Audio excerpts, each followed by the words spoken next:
자, 모듈 4. 퇴직 후 전문 분야 강사로서 1년 365일 보내기. 자, 이제 실질적으로 주식 콘텐츠를 상품으로, 그 다음에 이제 서비스 만들어가지고 판매가 이루어지고 있어요. 이제 그렇게 해서 1년을 이제 보내게 돼야 됩니다. 근데 이미 퇴직을 하고 나서 취업을 안 하시고 그 1인 사업자, 뭐 프리랜서든 1인 사업자로서 지금 1년을 활동하셨다면은 한번 돌이켜 보세요. 뭔가 흐름이 있죠. 근데 그 흐름이 내가 주도하는 흐름이어야 돼요. 그리고 특히 개인 사업자, 1인 사업자라면 세금 문제가 있어요. 그래서 세금 관련되는 또 사이클이 있습니다. 그래서 지금 드릴 말씀은 주식 콘텐츠 사업으로 봤을 때 프로세스가 있다. 그러니까 제조 공정처럼 프로세스가 있어요. 그 프로세스를 알고 각 프로세스에 제대로 대응하셔야 됩니다. 두 번째는 강사로서 1년 365일이 있어요. 제 경험을 중심으로 말씀을 드릴게요. 그리고 이 강좌의 공통점은 그 중심을 흐르는 이야기는 1인 사업자가 되는 입장에서 지금 말씀을 드린 거예요. 따라서 이 모듈 4에서는 1인 사업자가 되는 구체적인 방법을 말씀드릴 거고요. 그 다음에 365일도 있지만 큰 덩어리로 봤을 때 1년에 매년 해야 될 일이 있어요. 즉 세분화시켜서 말씀드리도록 하겠습니다. 자, 그럼 첫 번째, 지식 콘텐츠 사업의 프로세스. 지식 콘텐츠 사업의 프로세스는요, 흐름이에요. 제일 먼저 콘텐츠가 만들어지고 저장되고요. 저장이 됐죠? 주로 여러분이 그 블로그라는 SNS 채널을 이용을 해서 생성과 저장이 될 거고, 홍보를 해서 관심을 끌어야 되잖아요. 끌었으면 뭐합니까? 실질적으로 찾아주는 고객한테 도움되는 정보를 줘야죠. 그래야 고객이 유지될까 말까예요. 한번 왔어. 꾸준하게 잡아야죠.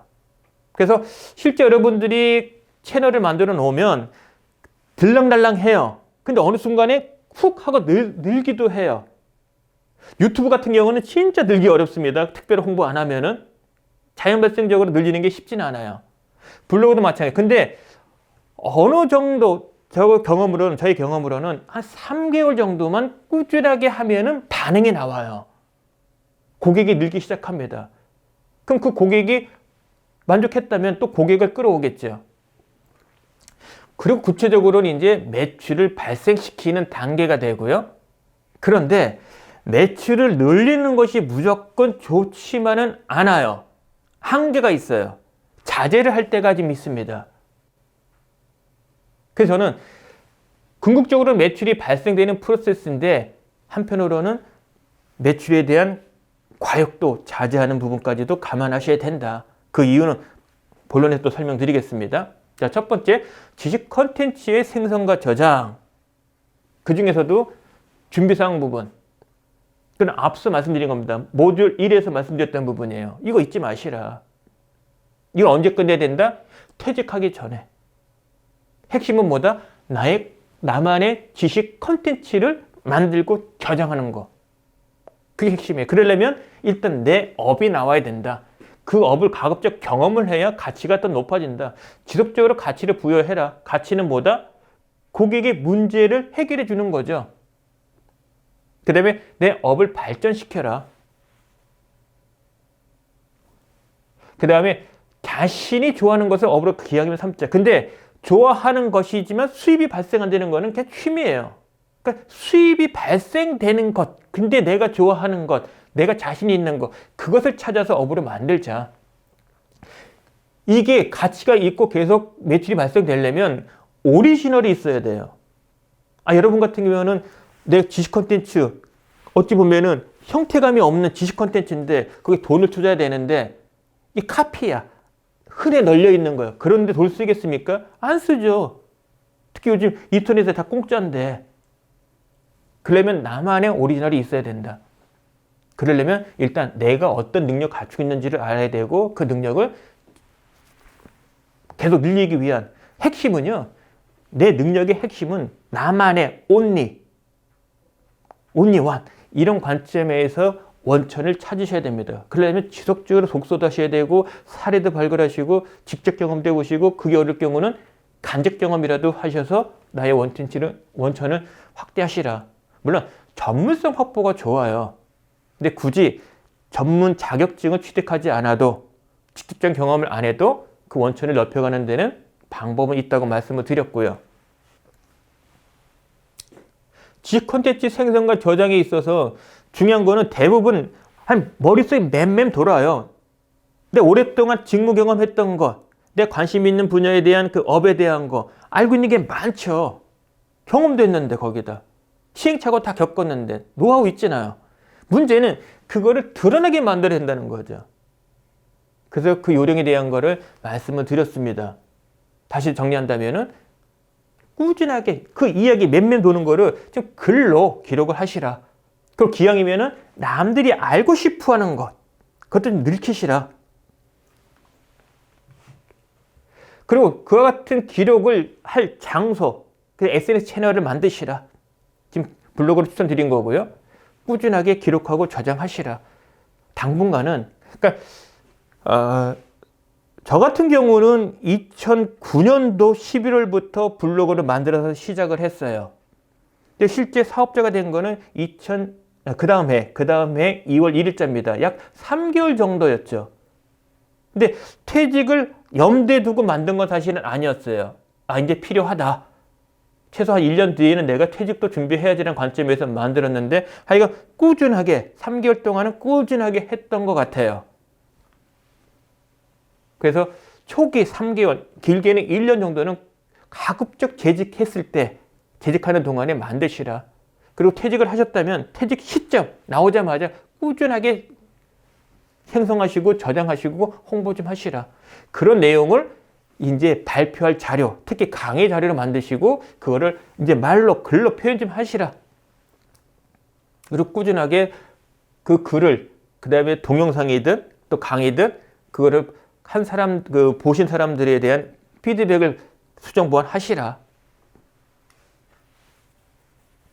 채널 만드는 거 중요하다고 얘기했습니다. 왜?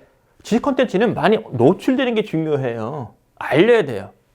그렇게 효과적으로 하려면 혼자기 때문에 뭐 보조 인원이 있으면은 너는 이 채널 맡아, 너는 이 채널 맡아 하면 되죠. 근데 그게 안 된단 말이에요.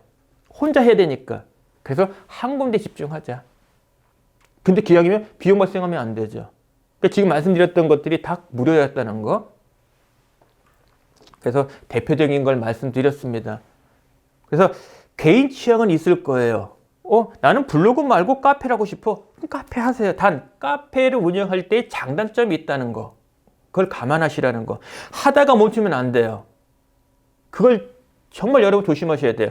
요것 찔끔 저것 찔끔 하다 보면은 시간이 나눠지고 이미 노출이 된단 말이에요. 그러니까 신상이 아니라 뭔가 저기서 봤던 게 여기도 있네? 이렇게 돼버려요. 그러니까 임팩트가 있으려면 한 군데서 꾸준하게 점점점 내용이 심화되거나 양이 늘어나지거나 다양한 컨텐츠로 이렇게 활성화가 되는 부분들이 한 곳에서 보여주는 것이 좋습니다. 그래서 이 구두 선전이 나와야 돼요.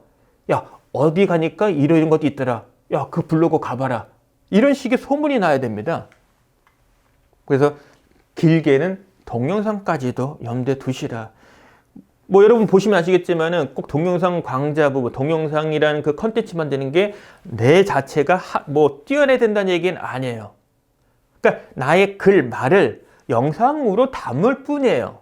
물론 처음에 힘들죠. 거울 보고 얘기하는 거 똑같은데. 그러면 보고 읽으세요, 맨 처음에. 조금 더 투자하면은 모니터에 웹카메라 설치해가지고 모니터를 보면서 하세요. 읽어도 돼요. 아예 사진이 안 나오고 자료만, 지금 보신 이 자료만 놓고 말로만 설명하세요. 그래도 동영상 되는 겁니다. 그러니까 동영상 컨텐츠 만드는 것까지도 신경 쓰시라.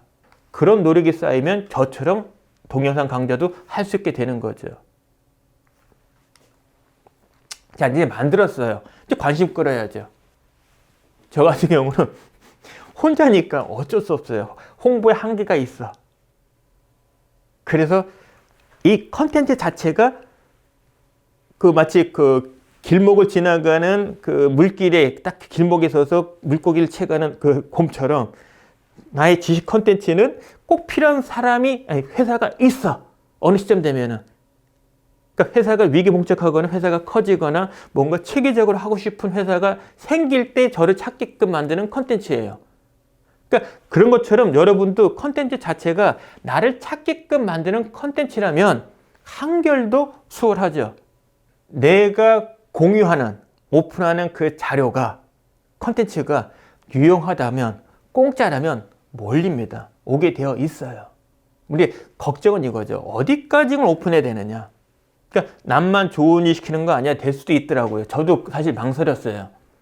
하지만 저는 실무 경험이 뒷받침하다 보니까 남들은 말로만 설명하지만 저는 그 예시를 들 수가 있는 부분이에요.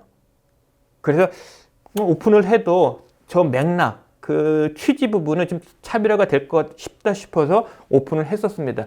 이거는 뭐 제 사례고요. 그러니까 여러분도 그러니까 어디까지 오픈하면 좋을지에 대한 거 사실 심사숙고는 하셔야 돼요. 그래서 컨텐츠를 만들 때 저도 사실 지금 고민입니다. 항상 매일같이 좋은 내용 나올 수가 없거든요. 근데 컨텐츠를 만들면 두 종류인 것 같아요. 현 시점의 이슈와 관련되는 것 또는 관련 없는 것. 이슈가 관련되는 건데 내가 이미 경험했던 거야. 이게 제일 좋아요. 그러니까 목마른 건데 시원한 물을 건네주는 격이죠. 근데 내 실무 경험과는 관련이 없어. 근데 지금 이슈가 되고 있어. 그럴 때는 저는 이런 관점입니다. 그것을 바라보는 나의 관점을 하나의 컨텐츠로 만드는 거죠. 나도 경험 안 해봤어. 단적인 예가 이겁니다. 팬데믹 때 제가 재택근무 한 적이, 지금은 재택근무 하잖아요. 근데 저는 회사 다닐 때 재택근무 한 적이 없거든요. 근데 재택근무 상황에 맞는 HRD를 해야 돼요. 저는 과거에 경험 못했던 부분도 있단 말이에요. 그게 지금 벌어지고 있어. 단적인 얘기가 MZ세대. 같이 일한 적이 없거든요. 물론 당시에 근무했던 팀원들이 지금의 MZ세대 같은 특징은 있었지만 지금의 MZ세대하고 같이 일한 적은 없잖아요. 경험적으로는. 그럼에도 불구하고 저의 관점에서 해석을 한 MZ세대에 대한 뭐 커뮤니케이션 또는 관리 방법, 그 다음에 재택근무에서 조직 관리에 대한 거, 성과 관리에 대한 거 이야기는 할 수 있어요. 그리고 새로운 그 소프트웨어들에 대한 뭐 생겨났단 말이에요. 뭐 줌, 화상회의에 대한, 그 다음에 메타복스에 대한 게더타운. 그럼 나도 다룰 줄 알아야 되면서 동시에 그걸 활용하는 것을 설명할 줄도 알아야 된단 말이에요. 이런 것들이 생긴다. 그거를 나의 관점에서 이야기하는 것이 하나의 컨텐츠가 될 수도 있다. 그래서 이슈로 따라갈 수도 있어요. 또 하나 부분은 언론사에 발표되는 경영에 관련되는, 특히 인사 관련되는 제 분야에 관련되는 기사들이 뜨면은 그 기사들을 모아서 저의 해석을 담은 글을 쓰거나 동영상을 만들어서 합니다. 이거는 상업적인 활동은 안 해요. 그냥 도움을 주고 싶은 겁니다.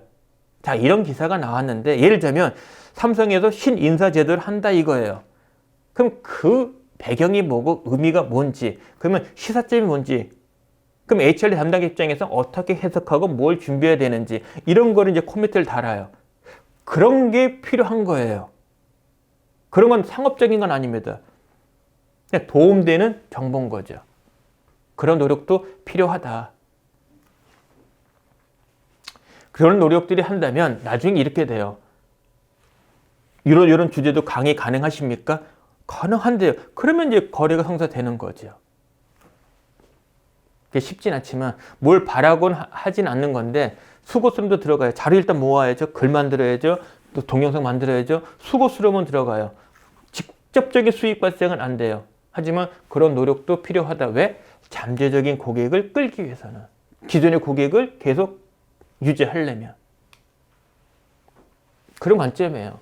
그래서 고객한테 정보를 제공하려면 일단 내 아이덴티티가 명확해야 되고 나를 찾아오는 고객이 명확해야 돼요.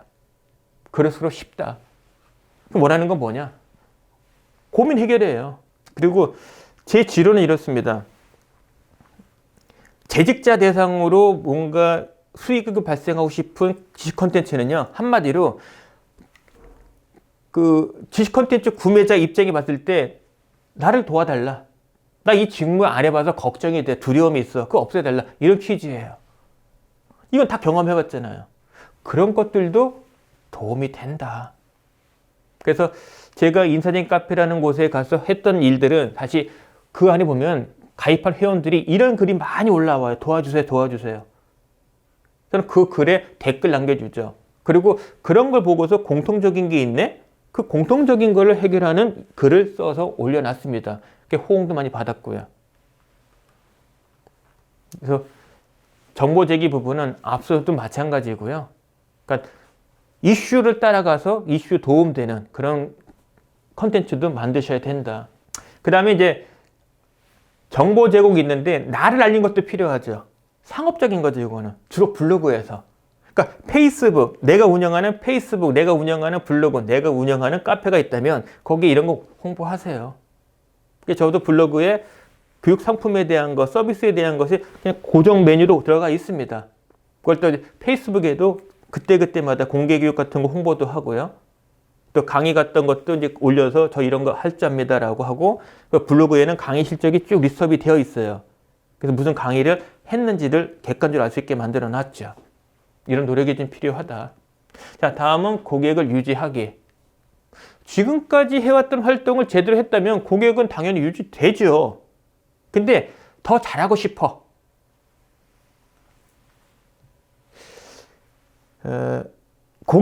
나의 고객은 직접적인 나의 지식 콘텐츠를 상품과 서비스를 구매하는 고객사도 있지만 내가 병이고 을이 되는 교육 사업체도 있단 말이에요. 그러니까 교육 사업체를 고객으로 꾸준하게 유지하는 것도 더 좋아요. 그러니까 교육사업체가 나를 버리기 전에 내가 굳이 교육사업체를 버릴 필요는 없죠. 윈윈관계 맺으시라. 그렇다고 막말로 짱하라는 얘기는 아닙니다. 뒷거리 하라 이런 얘기 아니라 약속 지켜주고 원칙 갖고 가격 책정도 해주고 신의 성실하게 해주고, 그리고 고객사업체의 고객이 정말 이 교육사업체에 선정한 것이 잘했다고 말 들을 수 있도록 제공하는 지식 콘텐츠의 상품의 품질, 이걸 유지시켜 주고요. 그럼 윈윈 돼요. 접대하거나 이런 얘기는 아닙니다.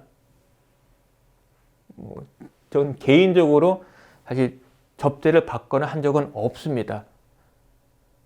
그냥 가격으로, 그다음에 저의 상품과 서비스로 그냥 승부하지 그런 건 안 해요. 아니, 그걸 만약에 하기 시작하면은요, 제가 거래하는 고객사, 교육업체들 몸이 혼자 갖고 다 할 수가 없더라고요. 그래서 아예 안 해봅니다. 대신 거기에 상응하는 관계를 맺으려고 노력은 하죠. 근데 이건 제 개인적인 입장이고요. 여러분이 성향에 따라서는 여러분만의 방식을 할 수는 있어요. 그러니까 그러지 않아도 유지는 되더라는 거를 지금 말씀드리고 싶은 겁니다. 신기하게도요, 고객이 발생이 되면 그 고객이 레퍼런스가 돼서 그다음부터 한결 더 수월해져요. 그러니까 V커브가 나오는 게 분명히 있어요. 그게 언제 시점이냐? 홍보 열심히 했어. 3개월 꾸준하게 했을 때 3개월 지나야 이제 매출 발생이 될똥말똥합니다. 근데 매출이 발생되면 이제 레퍼런스가 생겼으니까, 실적이 있으니까 한결 더 수월해지는 거죠. 그리고 재직하는 동안, 그리고 퇴직 시점에 그런 홍보 활동을 했다면 많이 노출이 돼서 그 중에 확률적으로 일정 비율은 매출로 연결이 돼요. 앉아서 기다리는 게 아니잖아요.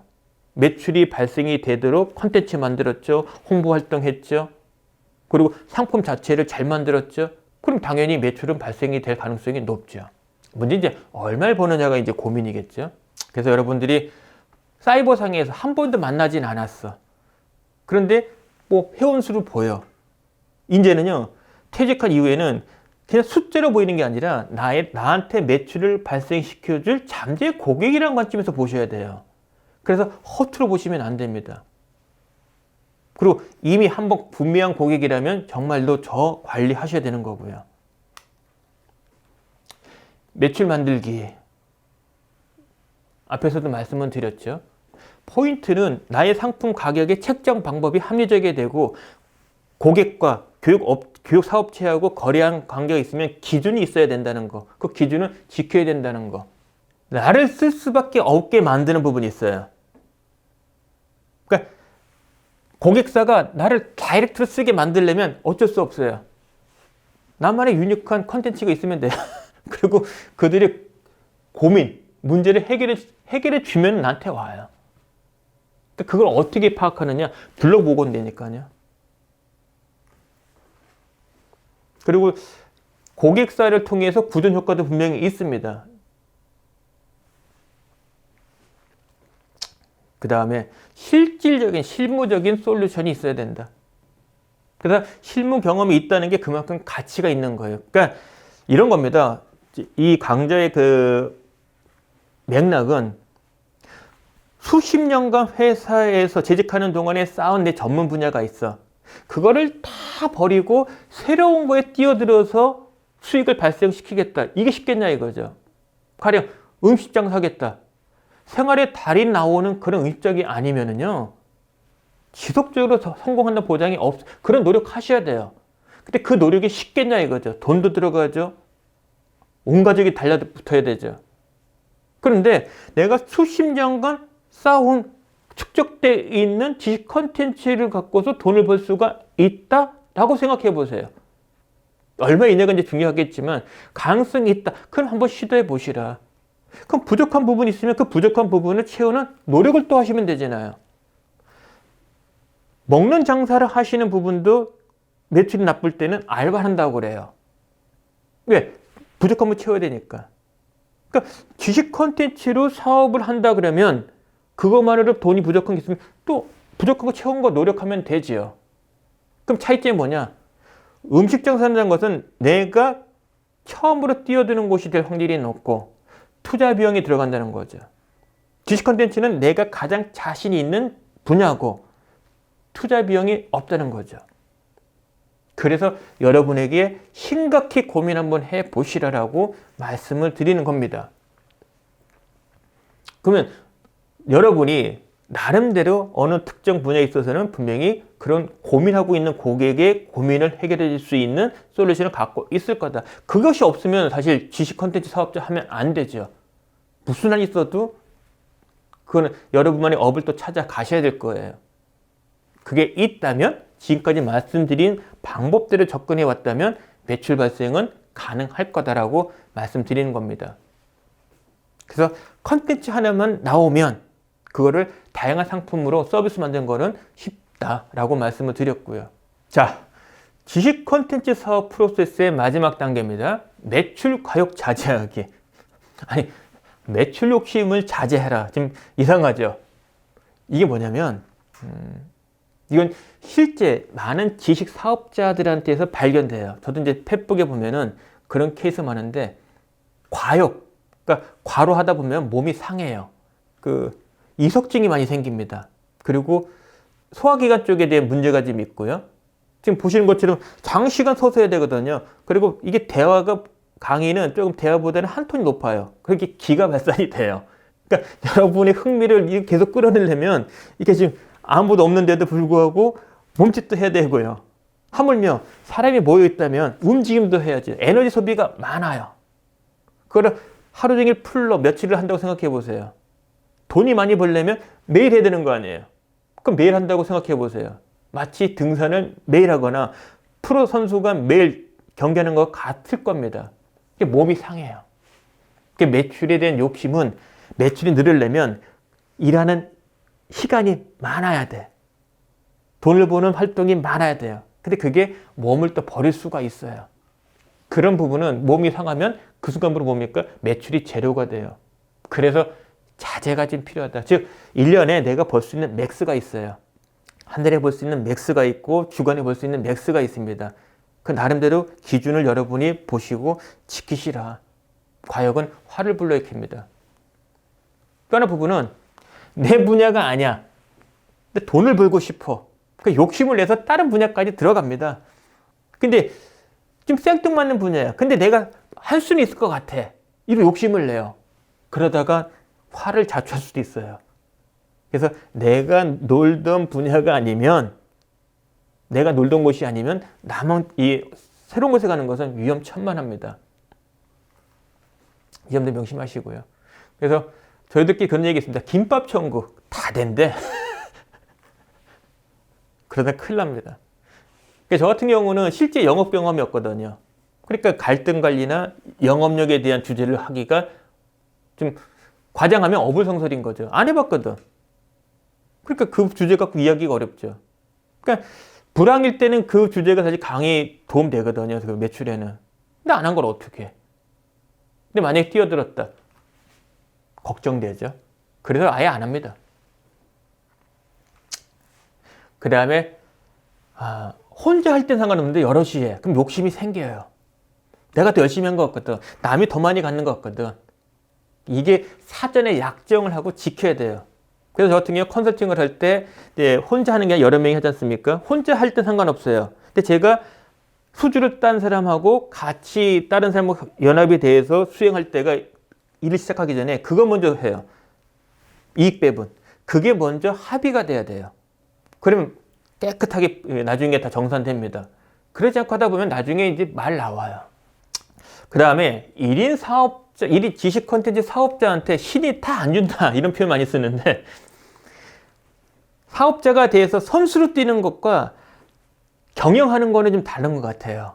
그러니까 내가 고객사를 만나서 영업을 해. 수주를 따.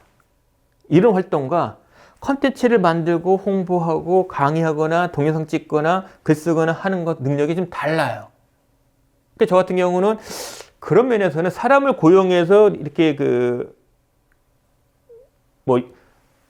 저 같은 역할을 수행하게 만드는 것, 그리고 제가 수주를 따고 그 일들이 잘 진행되도록 모니터링 해주고 지원해 주는 것, 이런 능력은 좀 저는 부족한 것 같아요. 그래서 저는 사업자 되는 것을 포기했어요.